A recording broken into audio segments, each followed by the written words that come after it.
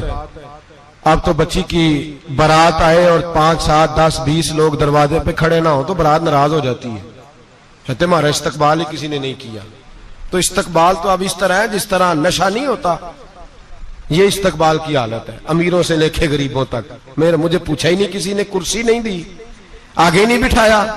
یہ والا معاملہ ہے.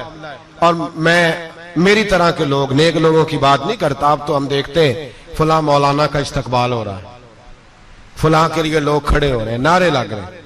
اور اب تو میں دیکھتا ہوں ایسے ایسے ہاتھ لہراتے ہیں صوفی اور درویش کہلانے والے, جیسے سیاسی لیڈر لہرایا کرتے. یہ کیا طریقہ ہوا؟ یہ کون سا طرز زندگی؟ میرے نبی پاک صلی اللہ علیہ وسلم نے فرمایا جو خواہش کرے کہ میں آؤں اور لوگ کھڑے ہوں وہ تو جہنمی ہے, تو دوزخی ہے. سارے وہی طریقے ہم اختیار کرتے جا رہے ہیں, وہی پروٹوکول ہے ہر جگہ. وہ لوگ جن کے دروازے کھلے ہونے چاہیے تھے وہاں بھی ہر وقت کے لیے معاملات طے ہو گئے. یاد رکھیں میرے نبی پاک علیہ الصلوۃ والسلام نے جو تعلیمات دی. حضرت عمر بن عبدالعزیز رحمت اللہ تعالی علیہ, عورت کہتی ہے میں پہنچ گئی, میں نے لوگوں سے پوچھا گھر کہاں ہے, تو کہا وہ جہاں بوری لٹک رہی ہے نا باہر ٹاٹ کا پردہ لگا ہوا ہے وہ حضرت عمر بن عبدالعزیز کا گھر ہے.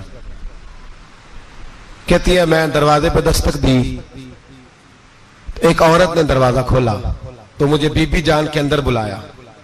تو ان کے گھر کے اندر جب میں داخل ہوئی تو بڑا سارا سین تھا, ایک جانب کنواں لگا تھا, ایک طرف ایک بڑا درخت تھا, اور ایک چھوٹا سا بنائی ہوئی تھی جگہ برتن دھونے کے لیے, اور بی بی نہ برتنوں کو مٹی لگا کے صابن لگا کے بیٹھی ہوئی تھی, کام کر رہی تھی وہ عورت. مجھے اس نے درخت کے نیچے بٹھایا, پانی پلایا. کیسے آئی ہو؟ میں نے کہا امیر المومنین سے ملنا ہے. کہنے لگی بیٹھو تھوڑی دیر میں آ جاتے. کہتی تھوڑی, میں نے سمجھا گھر کی کوئی ملازمہ ہے, میں بیٹھ گئی. تھوڑی دیر گزری پھر دستک ہوئی, اس بی بی نے اٹھ کے دروازہ کھولا تو جب وہ شخص اندر آئے تو کہنے لگی بڑی دیر سے برتنوں کو صابن لگا کے بیٹھی ہوں, کہاں رہ گئے تھے؟ کہتی ہیں وہ صاحب کہنے لگے بس ذرا مصروف ہو گیا تھا. دوڑے گئے, کنویں سے پانی نکالا, بی بی کو دیا, اس نے برتن دھوئے. کہتی ہے پھر تھوڑا سا سرکہ اور ایک رات کی روٹی وہ لائی, اس شخص نے کھائی. میں نے کہا کہ یہ دونوں گھر کے ملازم ہیں, میاں بیوی کام کرتے ہیں. جب وہ کھانا کھا چکے تو وہ عورت میرے پاس آئی, کہنے لگی اٹھ کے مل لو امیر المومنین سے. میں نے کہا کون امیر المومنین؟ تو کہنے لگی کب سے تو آئے ہیں, یہ جس نے کنویں سے پانی نکالا یہی مسلمانوں کا امیر ہے, اور یہ جس نے درخت کے نیچے بیٹھ کے سرکے سے روٹی کھائی ہے یہی ہے. یہ فرشتوں کی داستان نہیں, یہ وہ لوگ ہیں. میں رات کو بھی کہہ رہا تھا ایک جگہ پہ کہ یہ لوگ جو ہے نا جن کا آپ روز شکوہ کرتے ہیں حکومتیں بڑی خراب ہیں, یہ کوئی نہیں خراب, بالکل خراب نہیں. جتنے سیاسی لیڈر ہیں سارے صحیح ہیں. خراب وہ لوگ ہیں جو انہیں ووٹ دے کے لیڈر بناتے ہیں, بالکل خراب نہیں. میں تو ان کے حق میں ہوتا جا رہا ہوں. ناراض ہو گئے نا آپ لوگ؟ اللہ کرے تسی ہو جاؤ تے اگلے الیکشن سے سیانے بھی ہو جاؤ, آمین تو کہہ دیں. میں نے کوئی مشورہ نہیں دینا, اس لیے کہ میری نظر میں کوئی ایسا شخص نہیں جس کے لیے میں آپ سے کہہ سکوں کہ ووٹ دیں. اور ہم تو ایسی بات کریں تو کئی لوگ ناراض ہو کے چلے جاتے ہیں, لیکن کوئی پرواہ نہیں, اس لیے کہ یہ دین میرے نبی پاک کا دین صرف مسجد کا دین نہیں. انشاءاللہ آئندہ جمعہ نظریہ پاکستان بیان کروں گا اور بتاؤں گا کہ پاکستان کا مطلب کیا, لا الہ الا اللہ محمد رسول اللہ صلی اللہ علیہ وسلم. حضور کا جو قرآن نافذ ہوگا مسجد میں, وہ قرآن کچہری میں بھی نافذ ہوگا انشاءاللہ. اور وہ قرآن نافذ ہونے آیا ہے, اسمبلیوں میں وہی قرآن نافذ ہوگا انشاءاللہ. اور یہی چراغ جلے گا تو روشنی ہوگی. بیان کریں گے اور ڈٹ کے بیان کریں گے, آپ کو بتائیں گے. بات جو بات سمجھا رہا ہوں فی الوقت وہ سمجھے, مجرم وہ نہیں جو بڑا بن کے لوٹتا ہے, مجرم وہ ہے جو اس کو سپورٹ کرتا ہے, جس نے اسے بڑا بنایا ہے. یہ یاد رکھ لیں, ہماری کوئی بچت نہیں ہوگی, ہم سے پوچھا جائے گا. ہم سارے کچہری میں کھڑے ہوں گے, اللہ سوال کرے گا کہ تم بتاؤ تم ان کے مددگار کیوں بنے تھے, تم سپورٹ کیوں کرتے تھے, یہ پوچھا جائے گا اور ہم نے جواب دینا ہے. بہرحال عام دام پر سر مطلب جناب عمر بن عبدالعزیز رحمت اللہ علیہ کے وہ بی بی گئی تو کہنے لگی کہ یہ امیر المومنین نے کہا, وہ اٹھ کے حاضر ہوئی, کہا حضور میں عراق سے آئی ہوں, میرا خاوند فوت ہو گیا, میری 5 بیٹیاں ہیں, وظیفہ لگا دے. وہ بی بی کہتی ہے میرا دل تھا کہ یتیم بچیوں کا 100 دینار سال کا لگا دیں گے تو بڑی بات ہے. کہتی ہیں جب میں ان کے پاس گئی تو حضرت عمر بن عبدالعزیز کو بتایا تو وہ رونے لگ گئے اور مجھ سے معافیاں مانگنے لگے. میں نے کہا حضور آپ کیوں معافی مانگتے ہیں؟ تو کہنے لگے اس لیے معافی مانگ رہا ہوں کہ تو میری رعایا میں تھی اور تیری 5 بچیاں یتیم تھی, تجھے خود چل کے آنا پڑا ہے, میرا کام تھا تیری خبر لیتا, معاف کر دے اللہ کی رضا کے لیے. انہوں نے وظیفہ لکھنا شروع کیا تو میری ایک بچی کا 1000 دینار سال کا لکھا. میں نے کہا اللہ تیرا شکر ہے. پھر دوسری بچی کا 1000 لکھا تو میں نے کہا اللہ تیرا شکر ہے. تیسری کا 1000, چوتھی میں نے کہا شکر ہے. جب چوتھی کا لکھا تو میں نے کہا اللہ آپ کا اقبال بلند کرے, اللہ آپ کو ہمیشہ اسی طرح پھلتا پھولتا رکھے.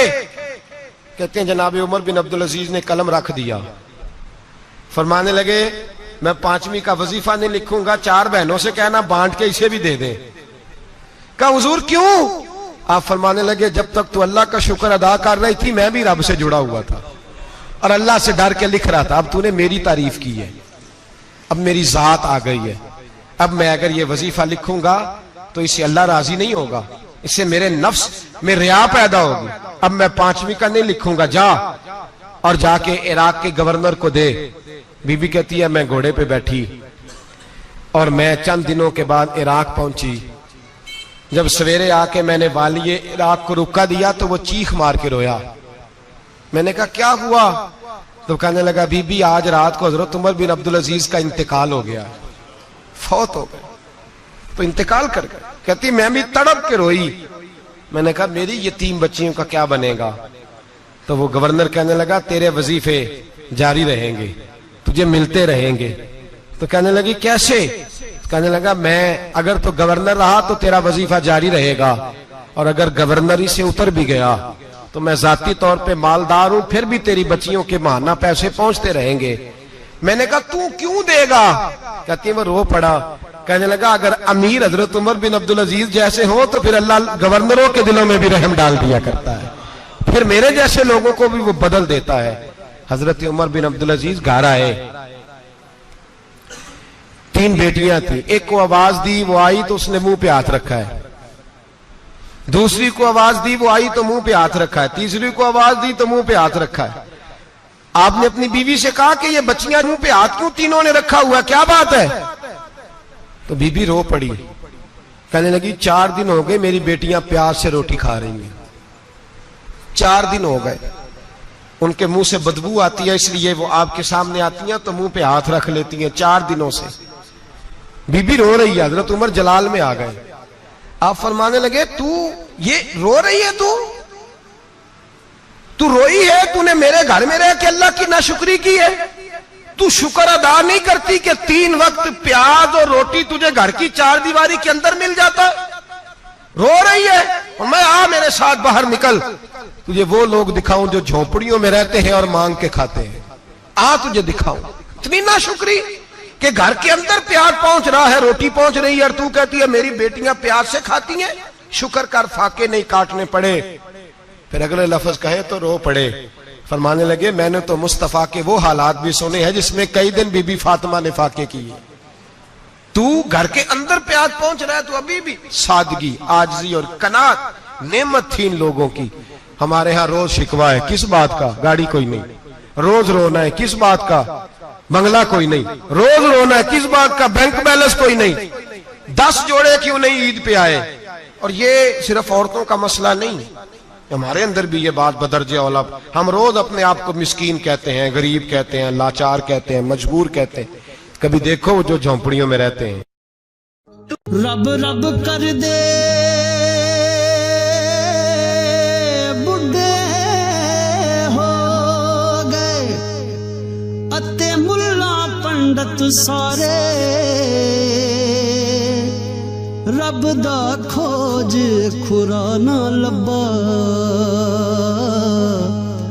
اتے نہ کیتے بئی نظارے.